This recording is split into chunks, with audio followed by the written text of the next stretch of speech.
business, biceps, a little BS. Fitness mixed with finance, now you're really gonna see us as we're learning, growing. All your minds we're blowing, earning while we're burning. Shirts are tight, so games are showing. Resolve, evolve, absolve, it's time to make a move. Better check yourself, cause if you're doubting, no, we got the proof. Voices speaking loud, cause we're proud about what we can do. Tickling your ears with CPE, rooted in the truth.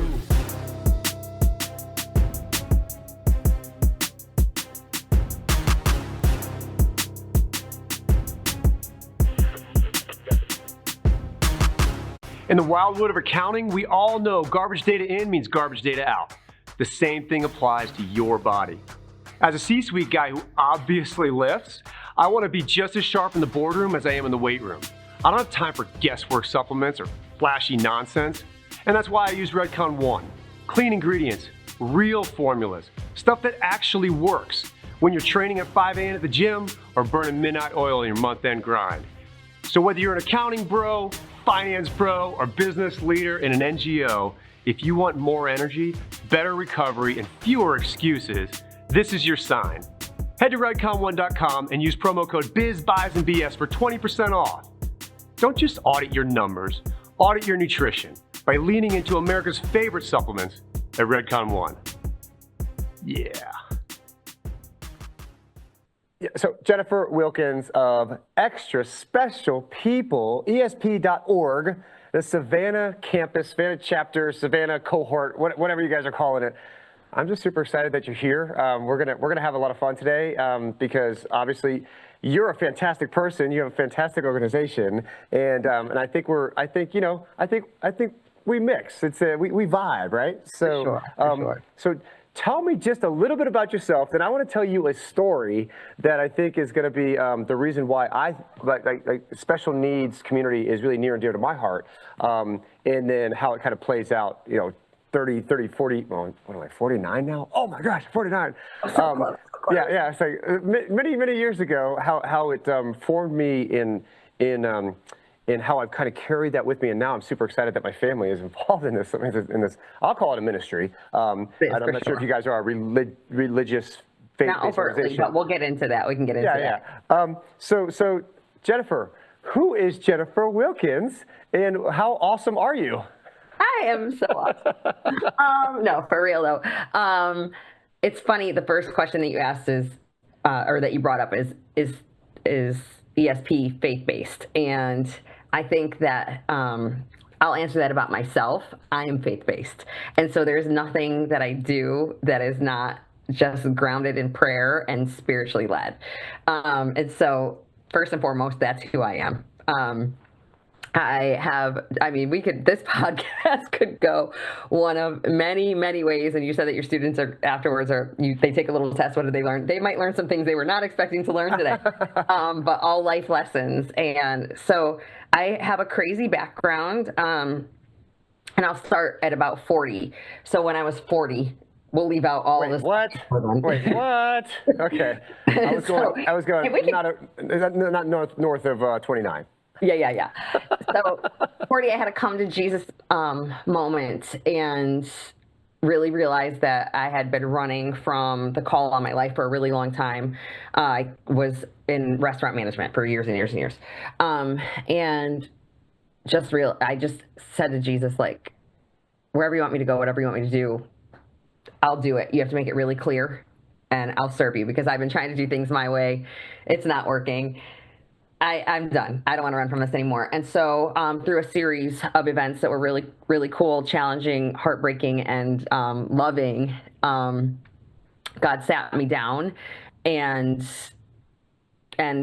just tore me down to the base and built me back up again and who I really am, rooted in him. And I've always been my whole life, a cheerleader for the underdog. Like if there's some sort of controversy around it, but it's like, I'm going to go to that and see like, what's underneath this? What is misunderstood in this?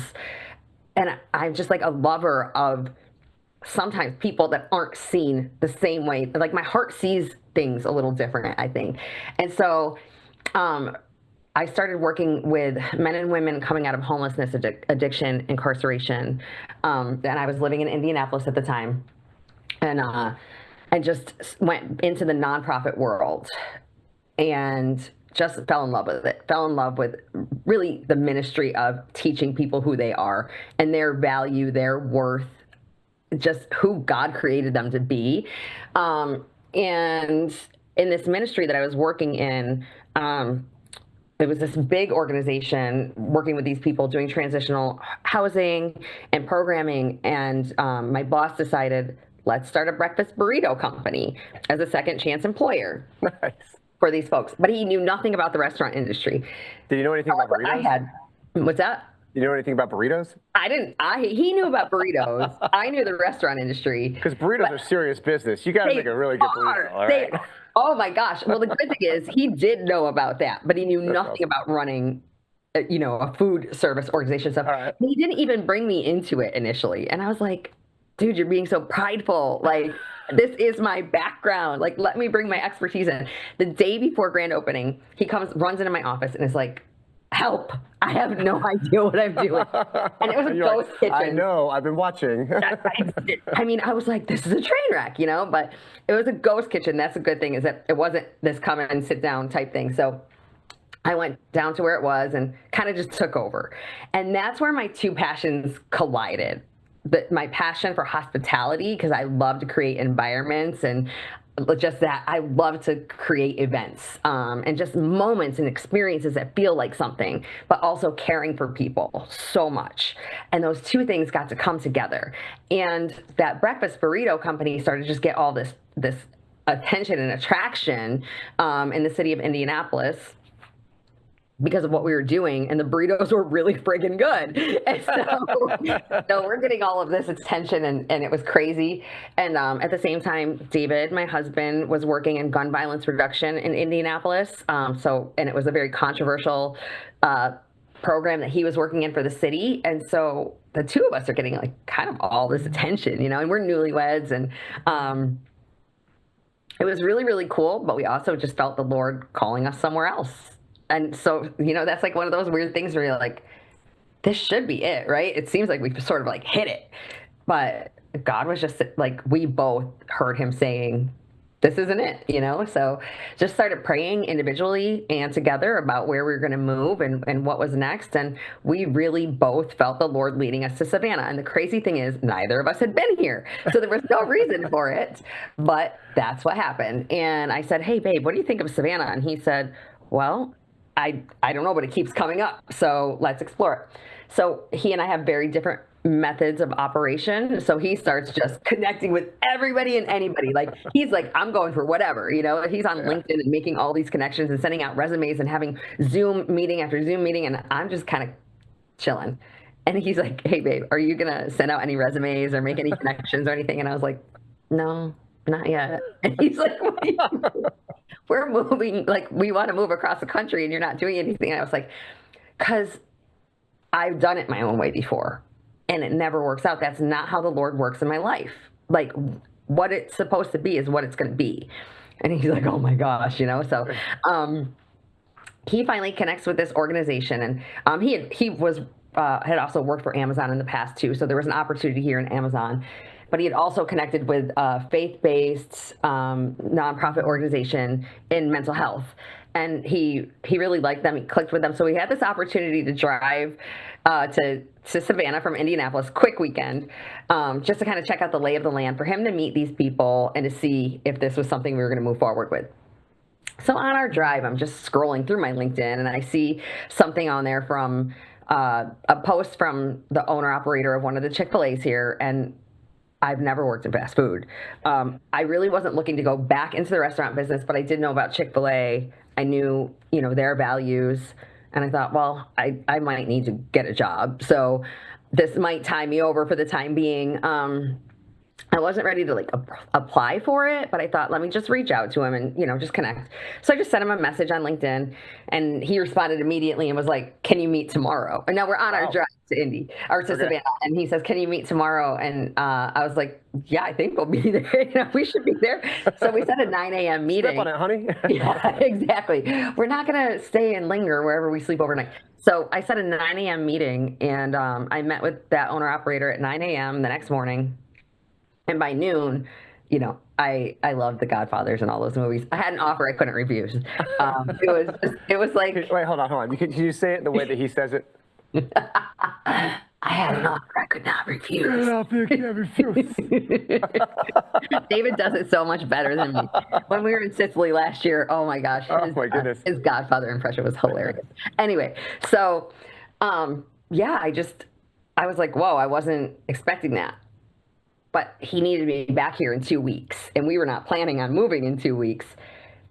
David's opportunity needed him back here in 2 weeks. And so we're like, all right, we're moving. So in the 2 days that we were here in Savannah, we both got jobs, and we had to find an apartment, signed a lease, and then went back to Indianapolis and thought, well, now we have to figure out what we're doing with our house.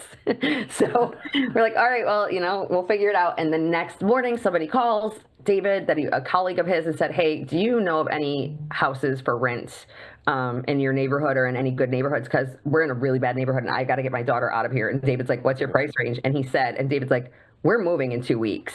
How soon do you need it? He said, I can move in 2 weeks. That man was moving into our house as we were moving out. We had 2 U-Hauls. So it was like the Lord just wrapped it all up in a bow, and it was beautiful. Awesome. And we came to Savannah. And so I started the Chick-fil-A thing, and it wasn't exactly what I expected. And I was like, oh man, this is hard. Like, this is different. And but I also saw this beautiful opportunity. And one of the things, you asked me who I am, and this is a really long-winded explanation, but believe me, I knew what I was getting into. Here okay, good. Yep. So a prayer of my husband's and mine is always, Lord, get it to us so you can get it through us. We have the desire to be very philanthropic in our lives. If the Lord creates that opportunity. And so, and I had a great mentor that taught me that. So I saw this opportunity with Chick-fil-A that could give us the chance to do that if one of us wanted to become an owner operator. So again, I talked to David about it. It seems like I'm always the one like leading the way on these crazy decisions. So I said, what would you think of coming into Chick-fil-A too? So at that point I was the director of talent and culture. No, I was the director of training. Sorry. Was it for a specific location in Savannah, or yeah, Midtown? Well, it wasn't Midtown at the time. It was Mall Boulevard. So it was this little tiny. That's a whole nother funny story. We can talk about. It was this little tiny 800 square foot drive-through on both sides. Okay, gotcha. So it was wild. We were doing like $7 million worth of business a year out of this little tiny box. Oh my goodness. So I was like, David, what do you think of this? And he was like, yeah, I think it's a cool opportunity. So he sat down and met with that owner operator, and they talked about it, and we brought David on as the director of talent and culture. Wow.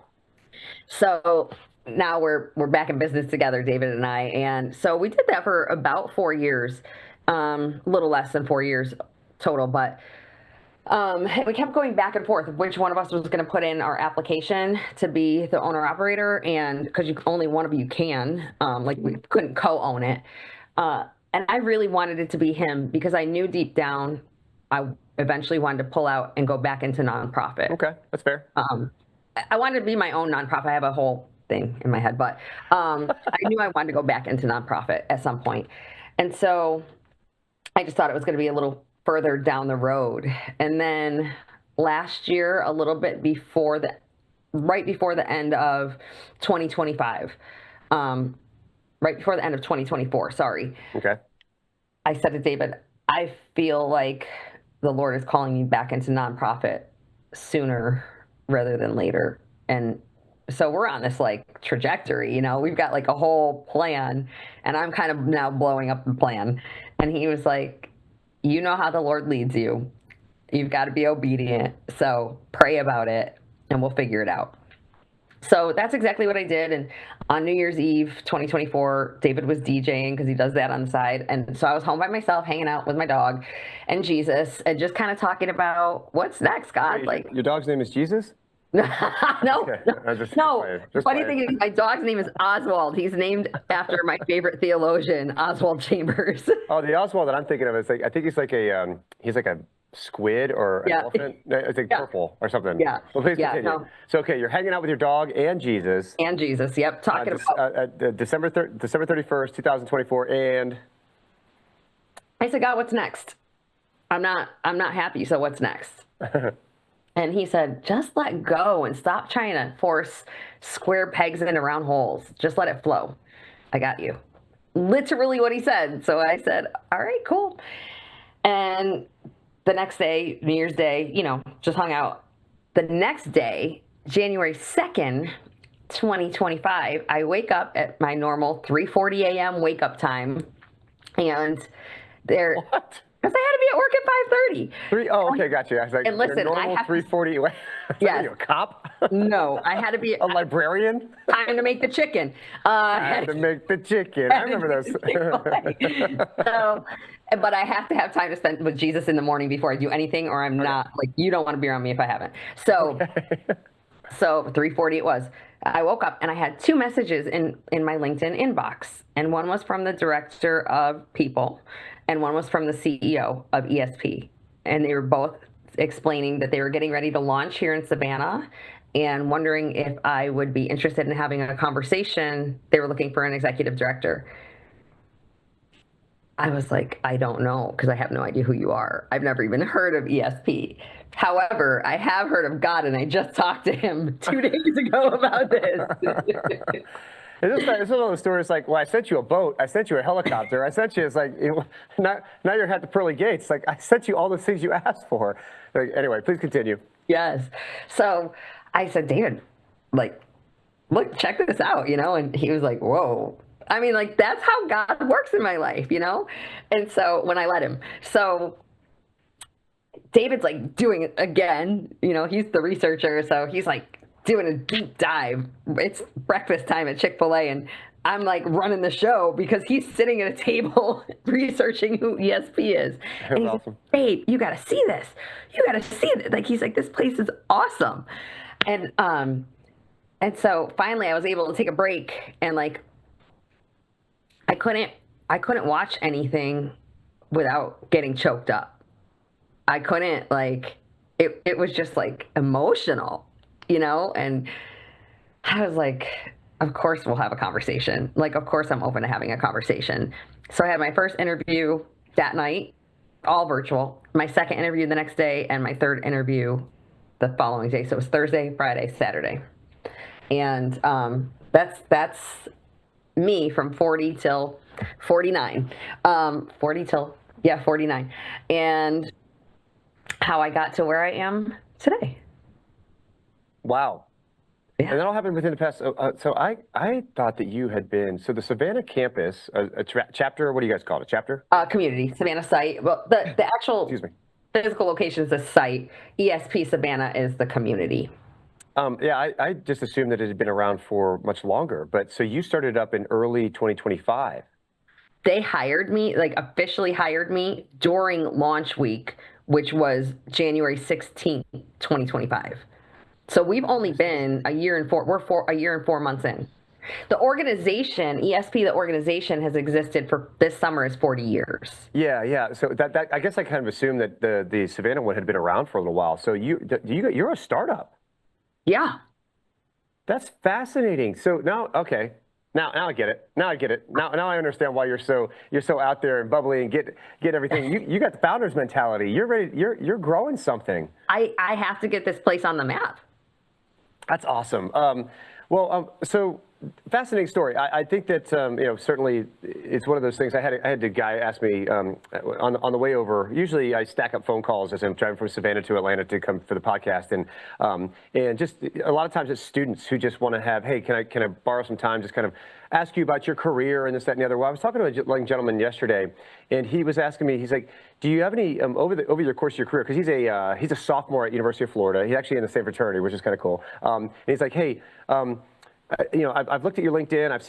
I heard you speak while you were here on campus last week, and I have a few questions you mind me dropping by. I say, sure. So he's asking me the question: Do you, if you could go back and do it again, would you do anything different? And I was like, that's a really tough question, because I feel like where I am right now is a result of all of those great and poor decisions that I made.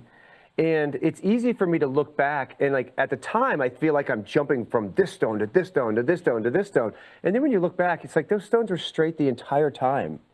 And so I'm on the other side of that journey, and now I'm looking at what am I going to do next? And I see the stones, but the stones now, it's like they're not over here, here, here. It's like they're all kind of like starting to move and converge into one nice little line.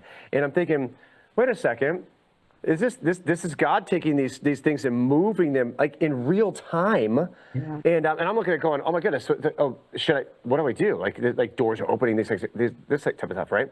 So it's interesting to hear you talk about this because I had an experience when I was younger, and I was in the gifted program, right? And the gifted program back then, you do it one day a week. You took a test, and they told you were awesome, that you were super smart. Of course, your parents were just super excited, and so back then.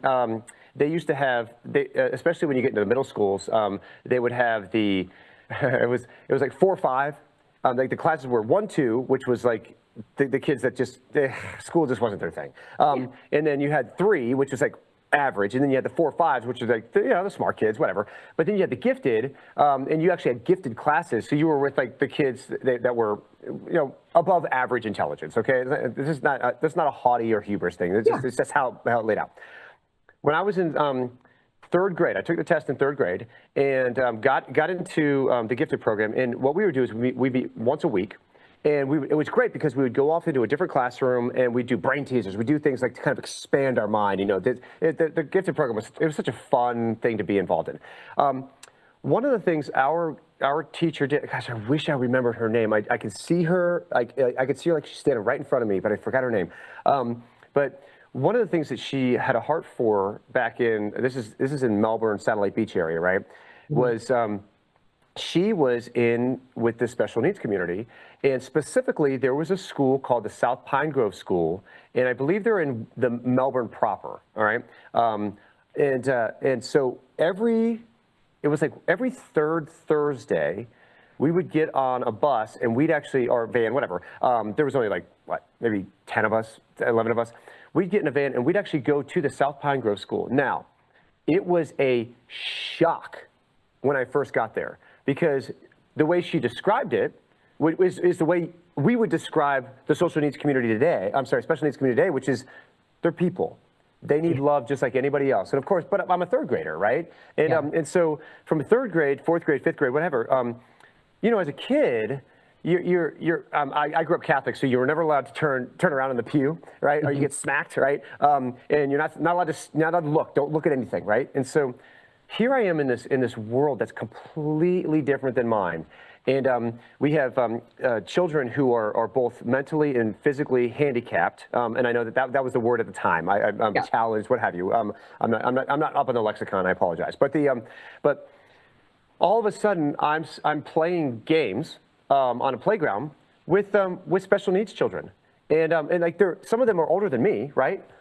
Their mental abilities are not. I'm probably smarter than most of them, but that wasn't the point. The point is that there is a school here that is taking care of a special needs community, taking care of special needs families, and once a month we're going to go over there, and we're just gonna love on them, just like you would be loved on your own playground. And at the time, I looked at it and I was like, this is it was one of those things where everybody got excited because we were leaving school, but then when you got there, it was such a formative experience that I brought through from 3rd, 4th, 5th, and 6th grade, that as I went into middle school and I didn't have that experience anymore, like it had already been set in my heart that hey, there's other people out there that are different, but that we should be inclusive of that community. And so in our schools, when we had people that had, and at the time, no one knew what autism was, no one knew that kind of stuff was. So, but you knew what Down syndrome was, right? Because it was very, very readily apparent. And then you also, you could just see that if someone had kind of a different physical disability or something like that, it was readily apparent that they weren't like everybody else. But when I saw that, I was kind of like, we should bring them over to our lunch table, right?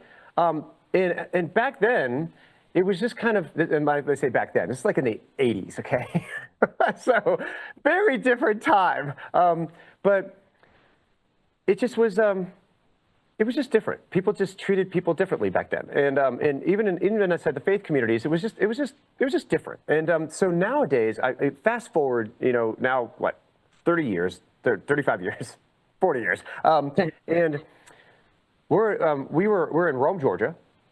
And our church downtown is First Presbyterian Church, and they First Pres, as you call it, and it was the church of churches, right? It was the power church in Rome. In fact, it probably still is. That's like where all the cool kids were. Right. Yeah. And it's funny because I've always told Jen, I was like, I don't want to go to the power church because I don't want to go there just for people to think that I go to that church just to make connections, because I really don't. I am the biggest imposter syndrome guy. If I'm in a room and I look around, I'm like, I don't belong here. I feel very uncomfortable. I will, look, I can jive with anybody. I'm great at shooting BS all day long, but I still feel like, I don't really mix here, right? That church was really, really good at not only making you feel welcome, and they were a very Christian church, right? But a lot of people's last names are on street signs and buildings in that area, right? They had the Rome. I'm sorry, you called it a not chapter. What'd you call it? Community. They had Java Joy. Come to our church. It was like maybe once a month, and it was so successful that I think they started coming twice a month. And they at that time they didn't have the truck. The mold truck that you guys have, but they were there, and if you were coming in the building, because there'd be this one little alcove you go for your coffee, right, and you would be welcomed by the special needs community, and it's like being joyful, right? Everything about these individuals is so joyful, and it's like I'm just. This is awesome. So you have conversations and people give you hugs. And I was like, what in the world is this, right? Is this like something our church is putting on? And so come to find out, it was not, right? And but it was one of those things where I looked at it and said, it's such a unique thing that, because at the time, the way it was described to us was that you're getting coffee served by a special needs community. We're teaching them how to have job skills so that they can go out and, like, at the time, I think Home Depot was also doing something that's like, hey, let's bring in some of the special needs community. Let's give them real job skills and give them a sense of purpose, right? Like they're part of our community. And so there was like this push, and finally, all this stuff that I learned when I was in third, fourth, fifth, sixth grade, and I came back all at once, and it's like, yes, this is how you do it. This is how you do it. You integrate them. You don't put them outside the fire. You bring them inside the fire with us. And it was amazing. It was amazing how the church community just wrapped their arms around this group, and they just wanted to serve. They just wanted to be around and be accepted. And it was so awesome. So then we go down to Savannah, and Java Joy shows up at Grayson Stadium, right? Yeah. And I'm like, oh my goodness, like this is so crazy. I knew, and I think at the time you had some other people that were on staff, and we were like, oh yeah, I'm from Rome, this and the other, and we were making all these connections. Jennifer was there; she was super excited. My wife Jennifer, and but everything was just kind of coming full circle, and now, I mean, my eldest son works with you, and so. I just think that if you go back, it's one of those things. It's like when I look back on all the different decisions that have been made, all the different experiences that I've had, that was one rock that was just way out there. Like if this is my path, it was way out here. But now it's not. It was right in line where I think God wanted me to be, because now at 49. I'm back into the special needs community. Now, on the fringes, not certainly every day like you are, but my goodness, it's just so cool how he just weaves that stuff in, man. It's just the tapestry that guy has. After you look back, you take, at the end of your life, you look at it and you go, that was pretty awesome. I say that all the time, that it's a tapestry. And it's funny, in my other office, I'm in my home office right now. My other office is a little too chaotic for me to think that I could take this there. But in my office downtown, I have a tapestry hanging on the wall behind me. And all of the executive directors from each of our communities have that same tapestry hanging in our offices for that very reason. Yeah, I think what you do is really cool. And so now I know a little about you. I want to know more about your organization, because Sure. you guys are, every single time I read something on LinkedIn or on your website, or we get invited to an event, you say, you know, it's very emotional. You tear up, and you know, I'm a dude, so I don't tear up. But I'll tell you what, man, it does. It pulls at those heartstrings. But yeah, tell me about Extra Special People. Tell me about Java Joy. Tell me about all the things that you guys have going on in the Savannah area, because I love what you do. You are humanity at its finest, and I want people to know more about what you guys are putting out there. Yeah, that's awesome. That's a great question. So like I said earlier, ESP has existed for 40 years. In Savannah, we've existed. Now, it takes longer than, you know, we started building this thing. Not me, I wasn't part of it, but 2 years before launch. So the community was getting ready, and a champion board was created, and they really did the legwork to get Savannah here. Okay. 'Cause you have to have some basis to come in. So we do the same feasibility study that the Boys and Girls Clubs do. That's what happens basically is when somebody reaches out to ESP and says, how do we get you in our community? Then they start the whole process of a feasibility study, same as Boys and Girls Club, Chick-fil-A, all of those things, to see if the community can support it. Mm-hmm. Then once it's recognized that yes, this community can support it, and there's a few benchmarks, one of which is it has to be near a major university or several colleges, because that's where we pull a lot of our volunteer base. Okay. So that is a big standard in where we are. We have many universities and colleges in our area. Yeah, which is great, and that's one of the big things that we're working on right now is the inroads to all of those different connections. Let me know. I got some inroads. Inroads. Good. I mean, you do have the hookups.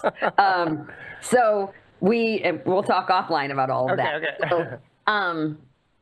So ESP's here. Like, we're bringing it here, and that's the point at which they brought us a little late in the game to get hired during the middle of launch week. That's a little unprecedented, but so it's kind of like getting thrown into the fire. And so I was learning who and what ESP was in real time, like real time.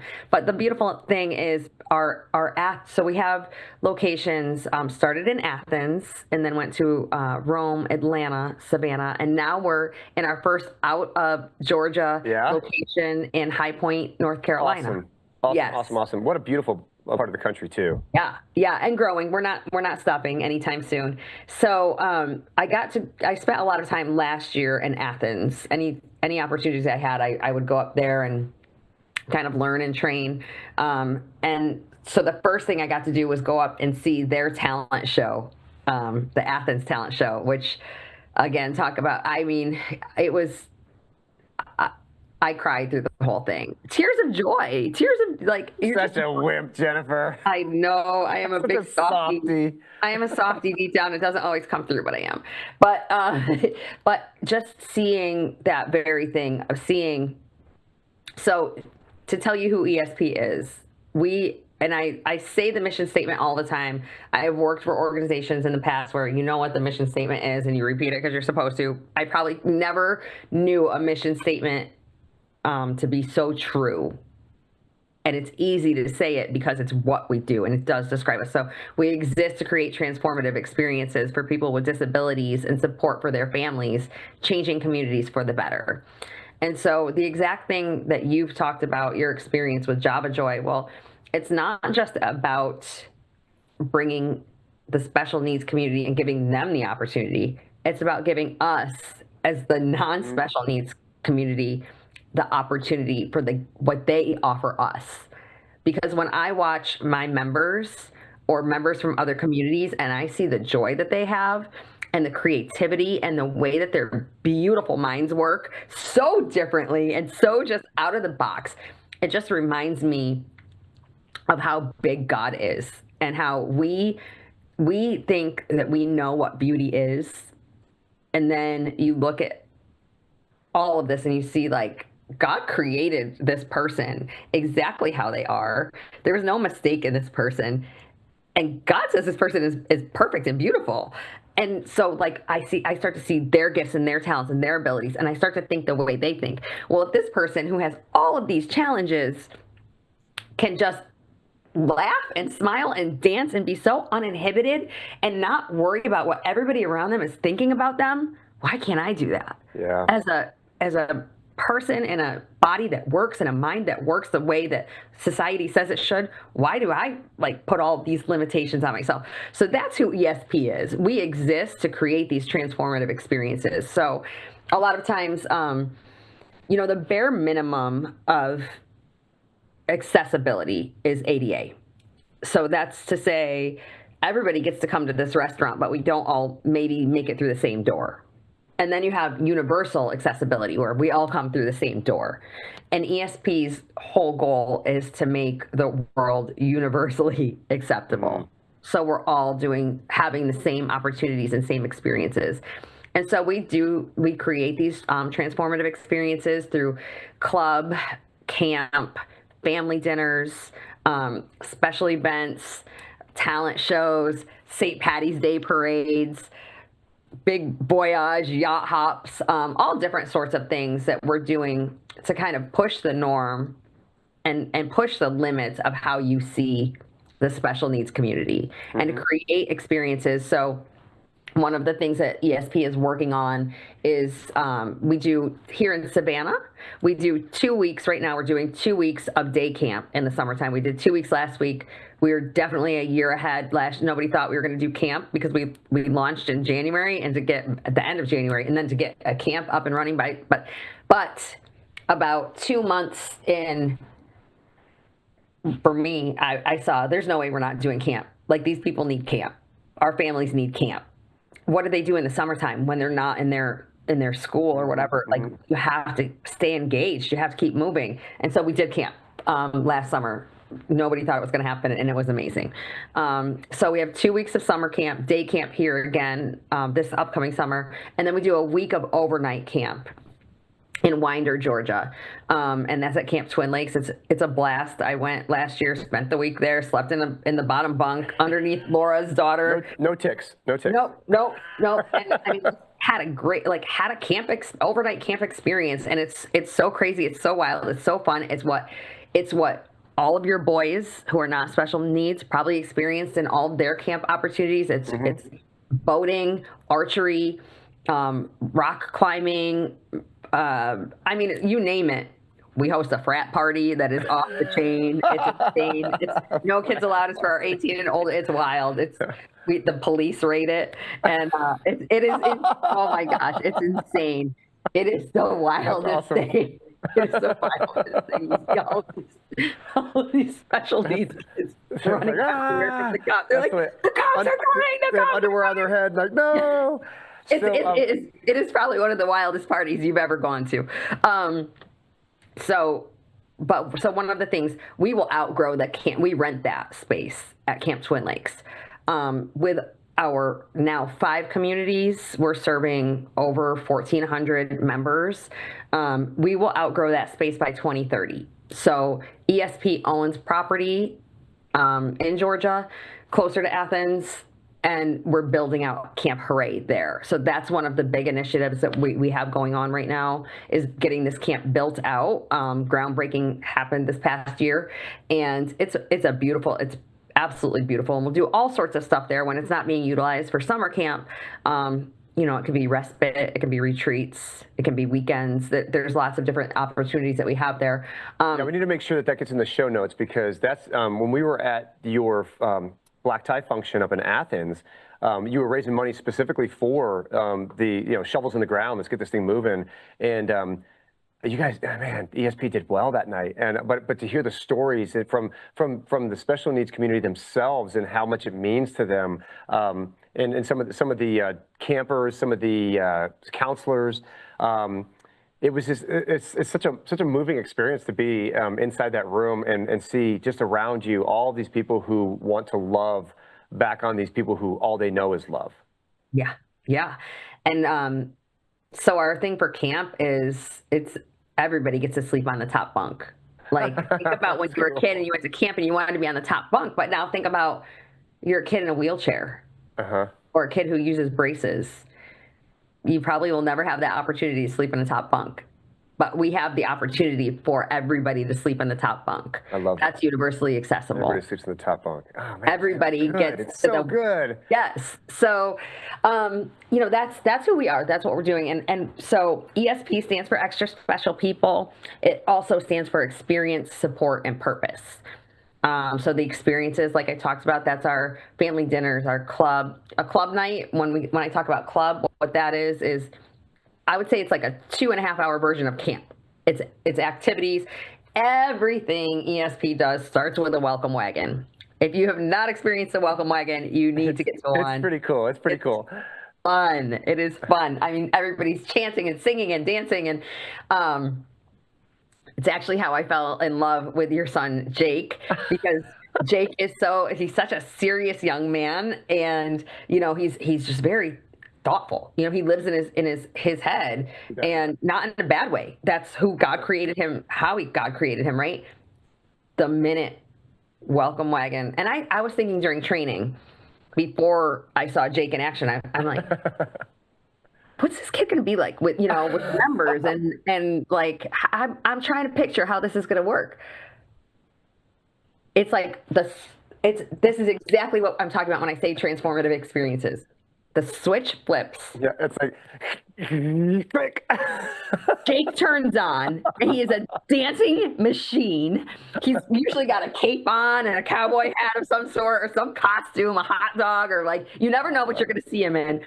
He is in a microphone chanting, and he knows everybody by name. And if he doesn't know their name, he's like quick turning, like, who's this family walking up, and we're welcoming people by their names, and you've got, it's like, I call it like the soul train of special needs. Awesome. Like, you have to walk through this soul train tunnel, and everybody's just dancing, and like, your members get there and they're so hyped because they know, they're now conditioned. They know they're getting there to welcome wagon, and like, who doesn't want to go somewhere? I mean, think about the TV show Cheers. You want to go somewhere where everyone knows your name, right? Like, yeah. It's community. That's what community is. And being so welcomed, and so not just welcomed, but celebrated.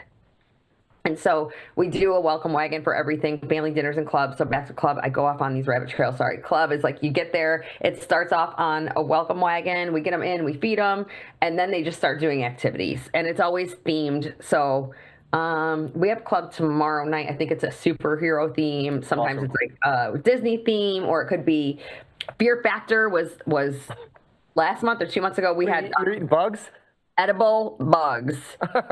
Edible bugs. And they were eating them like caviar on crackers. It was hilarious. Hilarious. There's challenges, and there's always somebody, like, also last month at club was your son's birthday, so we did what's calling we baked a cake on him. Did he tell you? No. So we put you in the middle of the room. Okay. It doesn't happen for everybody. It's just this was a surprise and delight. So yeah. And that's the point that he loves surprises. You put him in the middle of the room, and you like invite your members in to bake a cake on him. So you have the cake mix, and you dump the cake mix over his head. And then you crack the eggs over his head. And then you dump the oil over his head. And then you dump the milk over his head, and the sprinkles and the frosting, and you bake a cake on him. Oh my goodness. You're obnoxious and messy and loud and wild and like everything that is just crazy and joyful. I would say that's who and what we are. But then every special needs person, just like every human, is not the same. And so you have some that are, have sensory issues, and that loudness is a little too much. Yes. So we always have opportunities. We get to know our people, and we ask when we're doing new family members, like, about the sensory issues. Mm-hmm. So if we see a family coming up and we know, for instance, this young lady has, she doesn't like loud noises. She doesn't like a lot of clapping, that we take it down, and we've got our pom-poms, and we just shake our pom-poms lightly. Mm-hmm. And we do silent cheers, and so we gear everything toward the individual, to really make it meaningful for that individual, so they know they are seen, loved, and celebrated in the language that they need to receive it.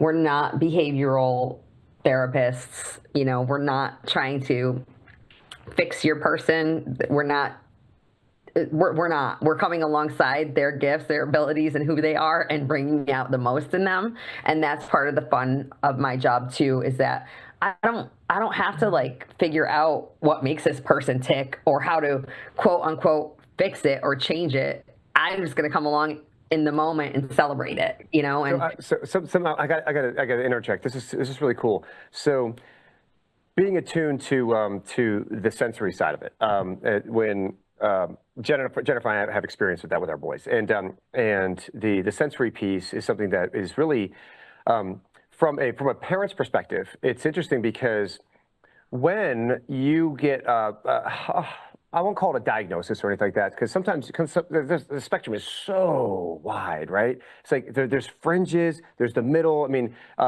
but sensory issues are a real big deal because, and we had to deal with that with some of our guys. And what happens when a parent goes through that, right? So Jennifer is a trained pediatric practitioner, right? So she knows all this stuff. She just she pulls this stuff in, and she's mentally like going through all the things that have to be done, and how do we treat, how do we make this a better experience for our kids, right? As a father, I will be completely vulnerable here. I was looking at it going, what? I don't get it. Like, why is this a thing, right? It's like no. He's a boy. He's a man. He's not sensory issues, right? And then I started thinking, was this my fault? Did I do something that like, God, are you punishing me for something? And it's like I'm looking at this going like I'm going through all these really stupid, selfish emotions when it's really just like, hey Tim, it's not about you, man. It's about your child and what's best for the experience that this young man's going to have growing up and being a part of society. I'll be honest with you. It took me a while to really get accustomed to like I don't want to medicate. I don't want to do that kind of stuff because like it's going to change moods. It's going to dampen this. It's going to take away the excitement and all these different things, right? So I want to say I understand just a little bit about what the parents of special needs children and young adults go through, but in no way do I know the full brunt of what it's like. But I know a little bit, and so there's when I'm always very open. My radar's always on when I'm around different places. And one of the things that I've noticed when traveling with the Bananas is. There's an organization called Culture City. Do you know this organization? Okay, so Culture City, I'm going to get this wrong, but we'll put it in the show notes for anybody who's interested. I'm actually trying to get them to do something at Grayson Stadium. Okay. But because when we get there, Bananas games are very, very loud. There's a lot of flashing lights. There's a lot of music, cheering, things like that. Well, if you have someone that has sensory issues, the instant they hit that wall, it's so hard to bring them back. And then all of a sudden the family, they're gone for the night. They're gone. And so it's like, okay, how do we avoid that? Okay, I need to get some earmuffs. Earmuffs at least give them a semblance of control of their environment. And if we control the sound, everything else is okay. And so we ended up getting some earmuffs. That's the best thing we could do at Grayson at the time. And but we're going around to all these Major League Baseball parks, and every time I would go, I found out that there was this place that it's like a sensory room, and it's like a trailer, like a 12-foot by 5-foot, 6-foot trailer, and it's called the Culture City Sensory Room. And what you have in there is very soft lighting. You have some things on the wall that's like different textures and what have you, and there's like maybe a little bit of white noise in there, but it's almost completely soundproof. Mm-hmm. And so whenever I go to Major League Baseball parks, I try to find where is the sensory place just in case I run into somebody who needs to just go in a room and just chill. This happened. I was at, oh my goodness, I forget the ballpark I was at. It was Philadelphia. It was Philadelphia. And it happened where there was a woman, a grown woman, who was just, she was there with her family, her brother, and I think her brother's children. And she was just, it was too overwhelming. We try to tell people like, hey, this is a really big experience. So if you struggle for some of these things, come prepared. Please come prepared with your earmuffs, with something. What Culture City will do is they actually give out bags. And inside the bags are like little things that kids, like they're not fidget spinners, but they're things that you can pet and touch and just kind of calm the senses, right? But if it gets to the point where you really do need to have that sensory deprivation, they do have those things on site.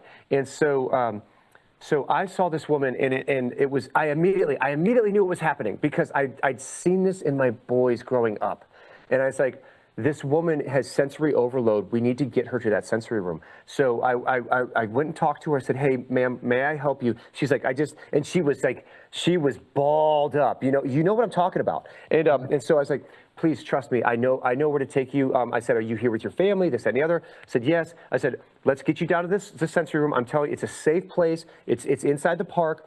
We finally got her to the sensory room. Calm down, the tears stopped. I got her some water, and finally I just got to talk to her when everything is okay. It's okay. Who are you here with? I'm here with my brother, his children. Okay, where are you sitting? We're in section such and such. Like, I'm gonna go find your brother. I said, do you have your cell phone with you? Yes. I said, okay, I'm gonna make sure that he calls you so he knows where you are. But if it's okay with you, I'd like you to just stay here. And I told the women outside, hey, she's gonna chill here just for a little bit until she feels better. And then she said, when I ended up coming, I found her brother, and I said, hey, listen, got your sister. She's fine. Enjoy the show. We're taking care of her down south, down on the first level concourse. This is exactly where she is. So when I went back to her, she goes, I think I'm just gonna ride out the rest of the night here if you don't mind. I was like, this is for you. This is the reason why these places exist. Culture City saw that from miles away. They saw that people at sporting events, at entertainment events, they want to be a part of the community, but there's just some things they just can't do. And it's like there was a level, and all of a sudden it's like once you get over that level, you cannot bring people back. And so it's like, okay, what do we do? How do we fix this? So they went out, and every single Major League Baseball park has one of these sensory rooms that's done by Culture City. And it's and again, it's not about the special needs community. It's about literally anybody that has this kind of sensory issue, and it sneaks up on you. You could take a medication one day, and like 2 weeks later, you're hypersensitive to the sun, to different things. Again, when I say it's a wide spectrum, I'm not talking about the autism spectrum. I'm talking about the spectrum of there are needs that people have in communities. Some are more apparent than others, but there are some that are so far in the fringes that you don't even know you're part of this community until something happens. You're like, oh, and that's how it feels to be part of a community that's ostracized. Yeah. And now it's all of a sudden, it takes something like that to pull you in and go, hey, I'm one of you. You're one of us. And now we're all part of the same community. And that's that transformative experience right there. Yeah. It's amazing. So no, I love what you guys are doing. By the way, the family nights are really, really cool. My first experience, it's so funny going back to when we did the St. Patrick's Day parade a year ago, you guys had just started. Yeah. So that floors me. Well, because, all right, St. Patty's Day in Savannah is a national holiday. Huge. I mean, it's it, and everybody said, and funny, past life, we talked about before 40. We didn't talk about before 40, but so I'm a March baby, and I was a wild child. And in the town that I'm from, the St. Patty's Day parade falls on my birthday weekend every year. So, I was the person running down the streets of Binghamton, New York, screaming, they threw a party for me! And blacked out drunk or whatever. And I'm not even going to lie. And just sloppy and gross. And so, when we moved to Savannah, everybody's like, oh, you wait till St. Patty's Day. And I was like, I want no part of that mess. No, that is not for me. That is so far beyond, I am so far, That's no. Great. So we have never experienced St. Patty's Day. We live in Pooler, didn't ever have any reason. I mean, the closest we would get to downtown is, working at Chick-fil-A in Midtown, but we're like, nope, not going down there. So when we launched ESP Savannah, everybody was like, oh, well, if you want to be relevant in Savannah, you have to have a float. And I'm like, ugh, shoot me now. I do not want to do this. Like, no, Jesus, why? And but everybody was like, no, you have to. So I was like, all right, I got to take one for the team here, and it was my favorite day. Well, this year was awesome too. So I can't say anymore that the first one was my favorite. I mean, this year we took home the two biggest awards you could take home. Congratulations. Right? That's awesome. I know, it's insane, but it was just so much fun. Again, it was a transformative experience because I got to see just joy in action. And that was the first time that I got to see the Banana players interacting with our members and supporting us. And that synergy between our two organizations is just beautiful because the mentality of the guys with our members, it works. They're like, you guys are about fun and they're, one of our core values is being fascinated with fun. And I would say nobody is more fascinated with fun than the Bananas and innovating possibilities and connecting. I mean, you just see it's like every one of our core values just ties in with y'all's. And so having the guys just support us in that way. And it was about visibility in the Savannah community. So again, that's not necessarily an activity that we do or an event that we do that is centered around our members. Because that might be a little too much for a lot of them. And logistically, it's kind of hard to figure out how would you get all of your members to this. So we this year we did it was a Joy Rista hangout. So our Joy Ristas, our Java Joy, we call our Java Joy employees are Joy Ristas. So this year was a Java Joy Rista hangout. We had all of our Joy Ristas on the float with us, but it's about bringing who we are to the community, and what better way to have close to 500,000 people experience that joy. And we try to put the joy on the float, like we and last year and this year, we had my husband on there DJing. The music lasted the whole time. I was going to rip David on the podcast. Yeah, last time he had a car battery, and and we're back there on the float. This is the story when he tells it. It's kind of funny. He's like, so we're on the float, and you got Noah Bridges up there, and you got the marshal, the firefighters were there, tailgaters were there, and we're talking the entire time. We're talking about how we're the best float. We're the best float, right? Everybody on the side, right? And we were. The street's like going crazy, right? And then they're out signing autographs and stuff like that. It's awesome. And then the car battery dies. And so your husband takes the car battery up to the floats above him, in front of him, and says, "Hey, could you charge this for me so I can keep our music going?" And they're like, "Oh, you're the best float, huh? Can't get anything bigger than a car battery?" And it's like your husband's like, "Dude, we're like an organization that's supporting the community." Just like, and it was to hear them tell that story. It's like so funny. It's like I guess we crushed so hard on the 2025 one that people around us were like, "Mwah, mwah."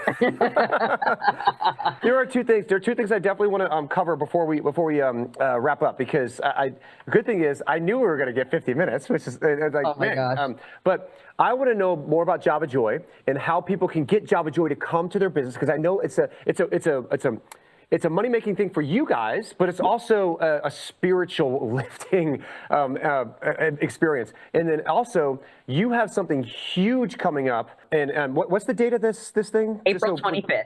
April 25th. Okay, so it's Friday, Saturday, right? Saturday. Okay, so first, I want to talk about Java Joy first, and then we're going to talk about this big voyage, because I think it's. I always tell I'll save it till we get there. But tell me about Java Joy. It's such a cool. Again, I think of it as a ministry because I saw it at church first, but it's not a ministry. Tell me about this. So Java Joy is our mobile coffee business, and it is for profit, right? So it is basically, I would call it a social enterprise. It's an opportunity. It's the P in ESP. That's the purpose. It's purposeful employment for our members who are 18 or over and able to, they have to be able to complete certain abilities and certain tasks, but we call them Joy Ristas.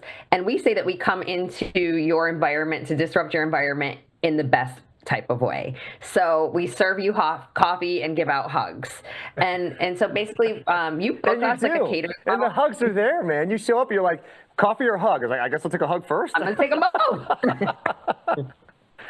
So, and I'll tell you something about the hugs. I'll tell you something I love about the hugs. I'll explain Java Joy a little bit, but so you book us like a catering opportunity. So we're not a point of sale. So say the Bananas want us to come in, and I think we have like a six game contract with you guys or something for your players. So we come, you guys have booked us.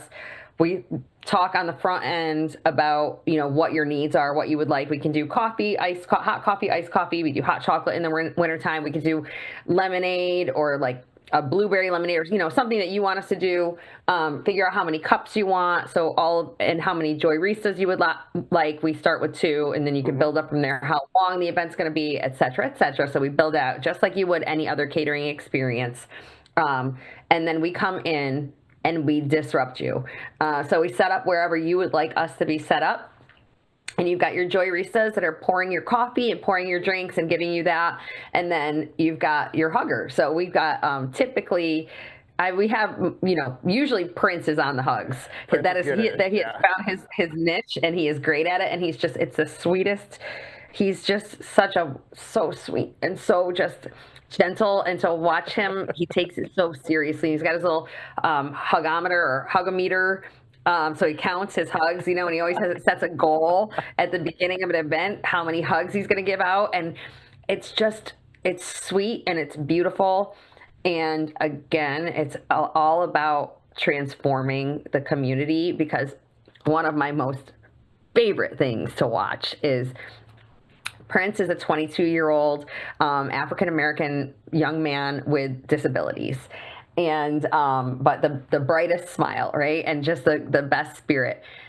Very, very meek, gentle soul. And then, so, you know, you talk about I'm a man, so sometimes depending on the environment you're in, you'll see an older gentleman, and he gets his coffee, and he just wants to walk up and get it. He does not care who's serving his coffee. He just needs caffeine. He wants a black cup of coffee. So he gets his coffee, and, you know, we give him a sticker. We always give him a sticker that says, "I caught the joy."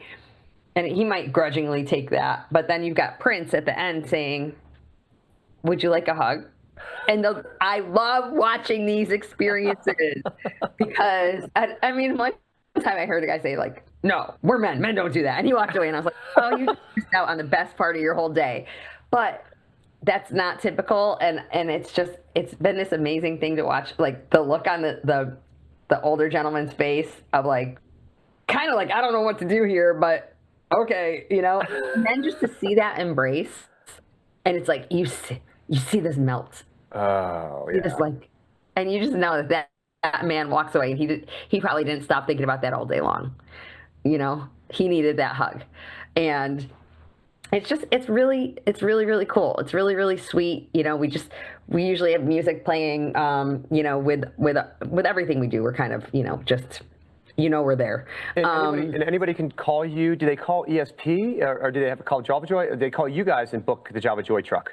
Yep. So you can reach out you can go on our website and reach out there, or you can reach out to me directly, or Antonio Lewis Ross is the Java Joy coordinator, so he does all of our bookings. So if you reach out to me, I would love to chat with you, just to find out who you are, because I want to find out why you're interested in having Java Joy. But I'm always going to push you over to Antonio or whomever's in that role at that point. Antonio's doing a great job with Java Joy. He's killing it, and Jake is really involved, your son too. So I'm going to send you that way, and he'll get the booking taken care of. Yeah. So for anybody out there listening who wants to do something like this, they also have this in Rome. They also have this in Athens, right? But specifically in Savannah, if you're in the Savannah area and you want to have just a wonderful, joyful coffee experience, Java Joy, you must give them a call. It is life changing to see.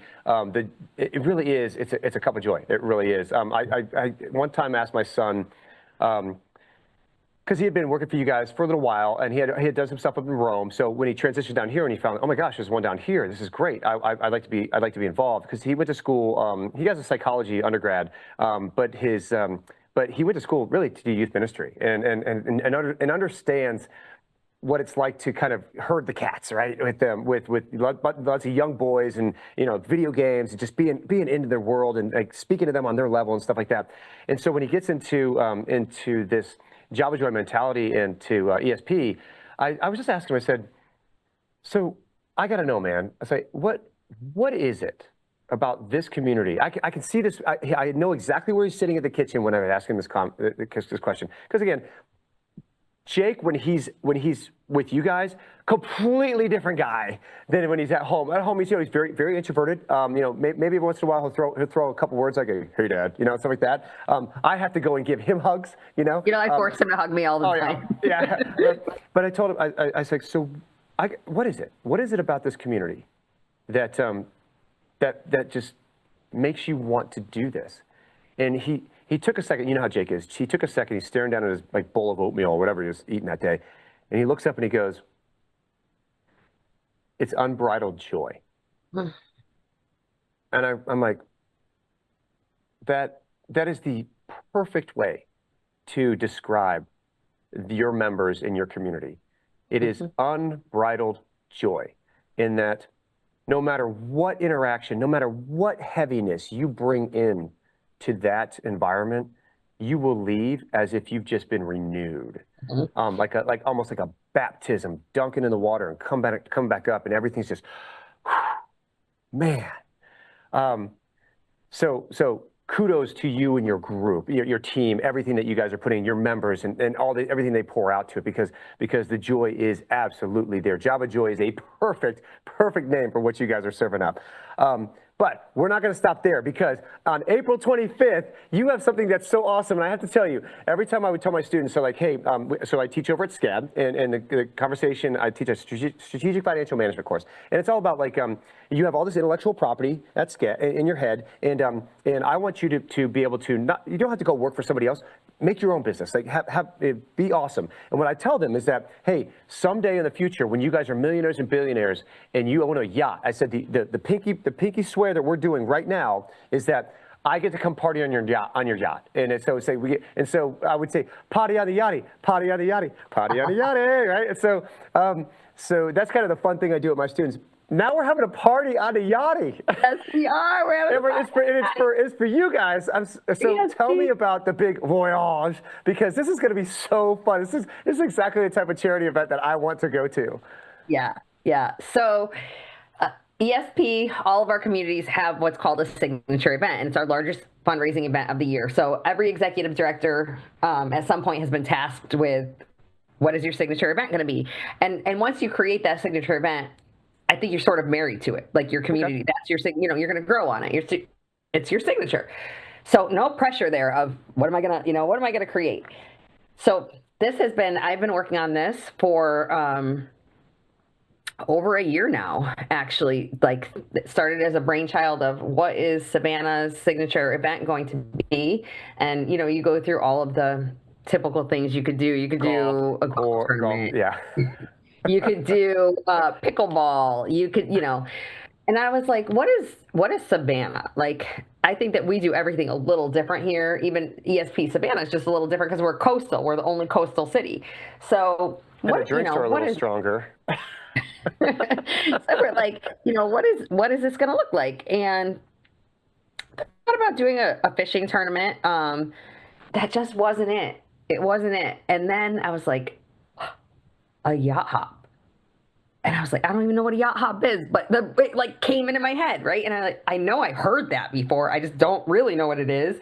So let me do some research. And it turns out that there's no yacht hops here in Savannah, but there's another organization in Hilton Head that does one, and they've done it for 19 years.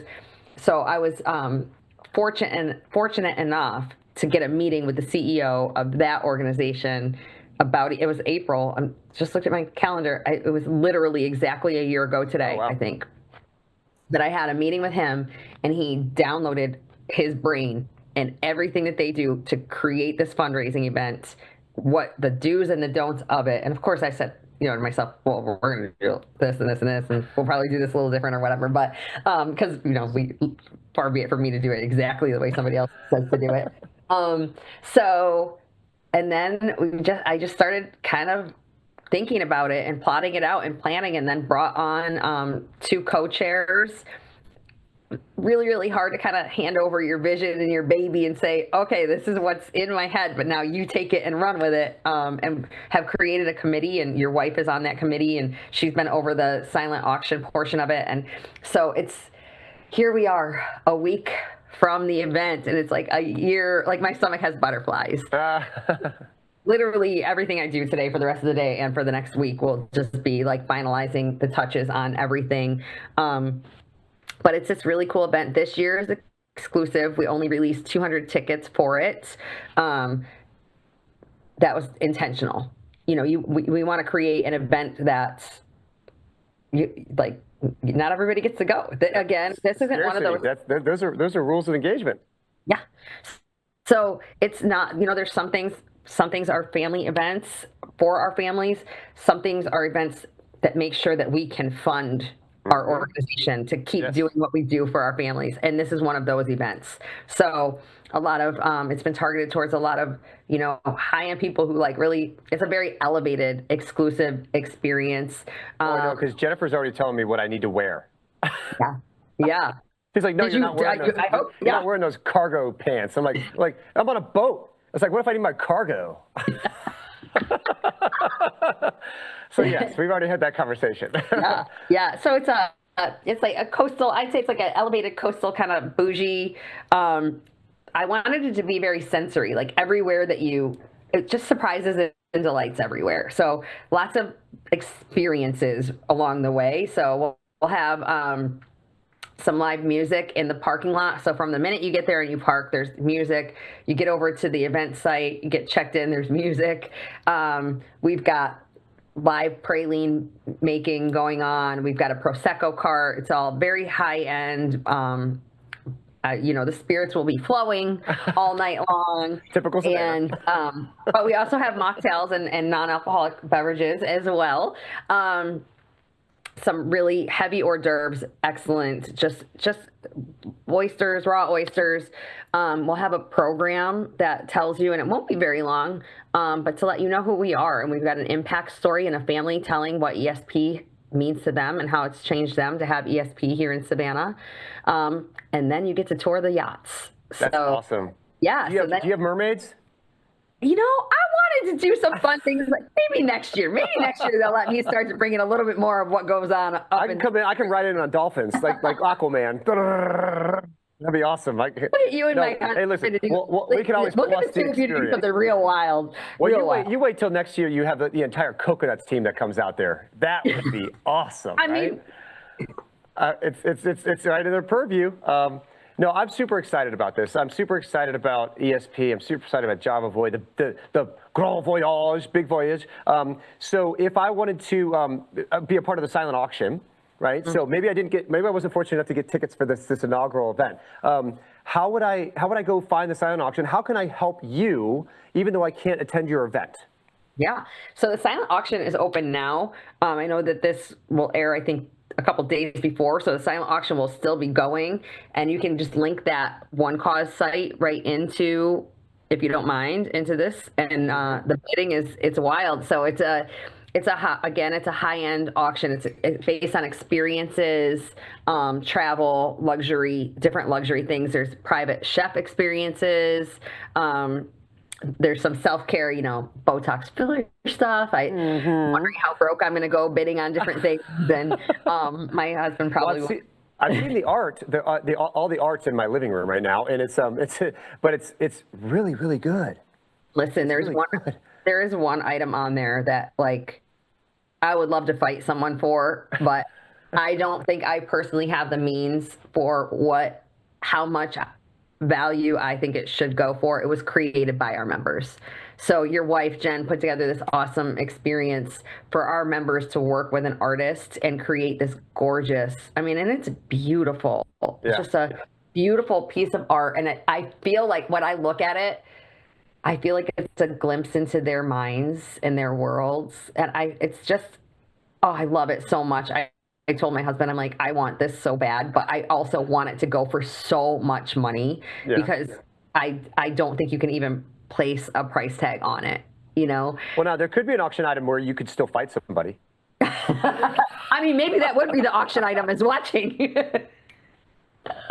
Yeah.